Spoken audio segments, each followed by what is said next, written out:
سلام، به کانال کیلر تیوی خیلی خوش اومدین. تو این ویدیو قرار یه نگاهی به اعترافات دنیس ردر در دادگاه نگاهی بندازیم.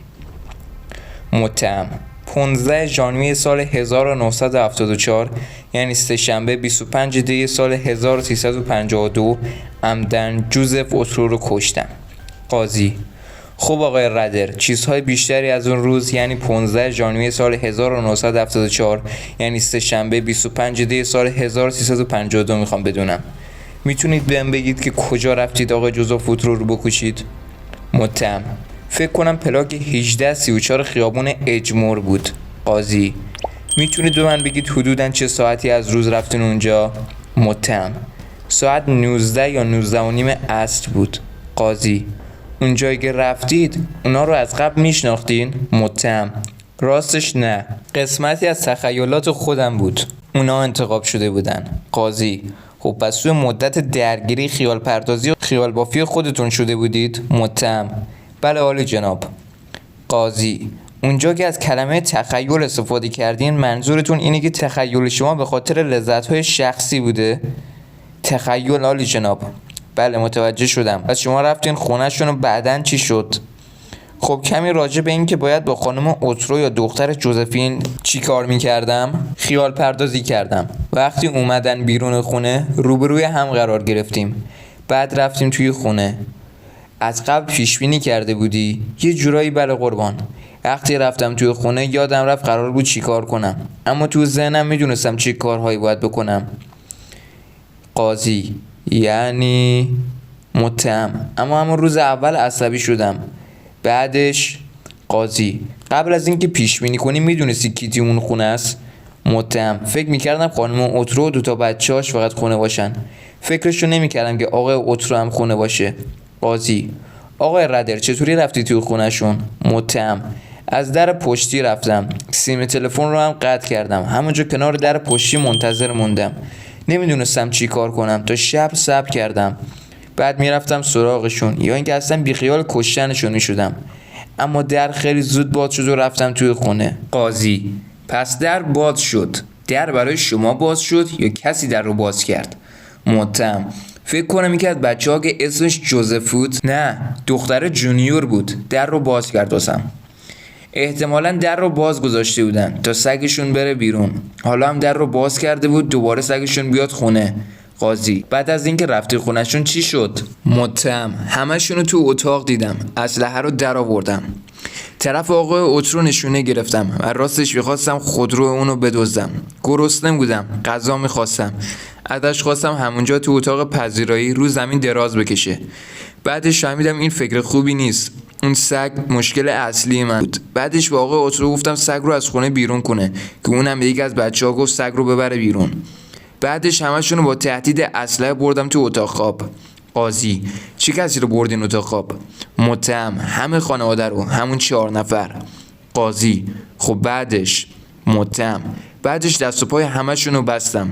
قاضی: دست و پای همه رو با تهدید اسلحه بستین؟ متهم: بله همونطور که اسلحه دستم بود تناب پیچشون کردم. قاضی: بعد که دست و پاشون رو بستی چه اتفاقی افتاد؟ متهم: گفتن دست و پاشون رو خیلی سفت بستم، دوباره تناب‌ها رو اونقدر شل کردم که دست و پاشون اذیت نشن، میخواستم آقای اوترو تا جایی که میشه راحت باشه. اونطور که آقای اوترو گفت تناب رو زخمی که از دنده‌هاش تو تصادف شکسته بود پیچیده شده بود و اذیتش میکرد.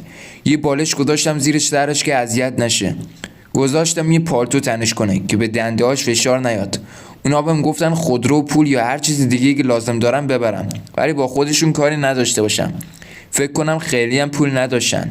تازه اونجا بود که فهمیدم ماسکم نزدم، راحت میتونستن مشخصاتمو به پلیس بگن و همین باعث شد بیخیال نشم و خفه‌شون کنم و بکشمشون. قاضی: جوزف اوترو رو چطوری کشتین؟ متهم: جوزف اوترو؟ قاضی: بله جوزف اوترو، آقای اوترو پدر خانواده رو میگم.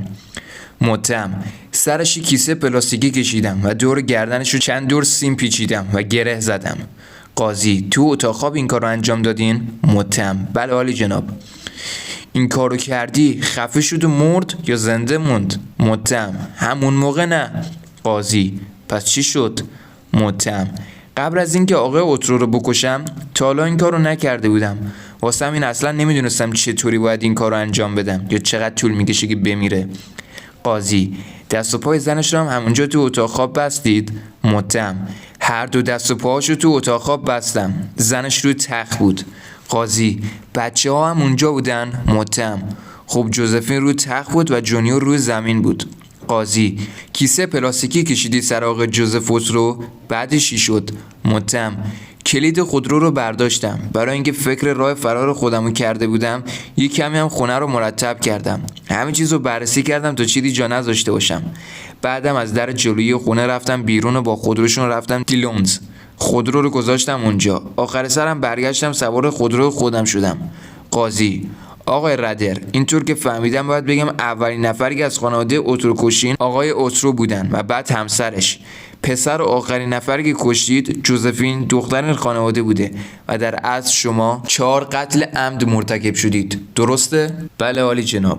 قاضی: خب آقای ردر، پس آقای اترو همون موقع نمرد. میشه در مورد قتلش ذره توضیح بدین؟ متهم: اون خیلی سریع برگشت و با دهنش یک سوراخ روی کیسه پلاستیکی که سرش کشیده بودم درست کرد. من میتونم بگم داشت تقلا میکرد که نمیره و زنده بمونه. اما همون لحظه بقیه خانواده‌اش یهو دستپاچه شدن و ترسیدن. از اینجا به بعد بود که کارشون رو سریع تموم کردم. قاضی: گفتین کارشون رو سریع تموم کردم، دقیقاً چیکار کردین؟ متهم: خب بعدش خانم اترو رو خفه کردم و وقتی دیگه تکون نخورد فکر کردم مرده، یعنی فکر کردم که دیگه فوت شده کلاً. بعدش جوزفین رو خفه کردم، اون هم مرد. بعدش یک کیسه پلاستیکی دیگه کشیدم سر جونیور، ولی اگر درست گفته باشم خانم اترو نمرده بود. قاضی: اجازه بده در مورد آقای اترو بپرسم. گفتین یه سوراخ کوچیک روی کیسه پلاستیکی درست کردین؟ متهم: بله درسته. قاضی: خب وقتی نمرد چطوری اونو کشتی؟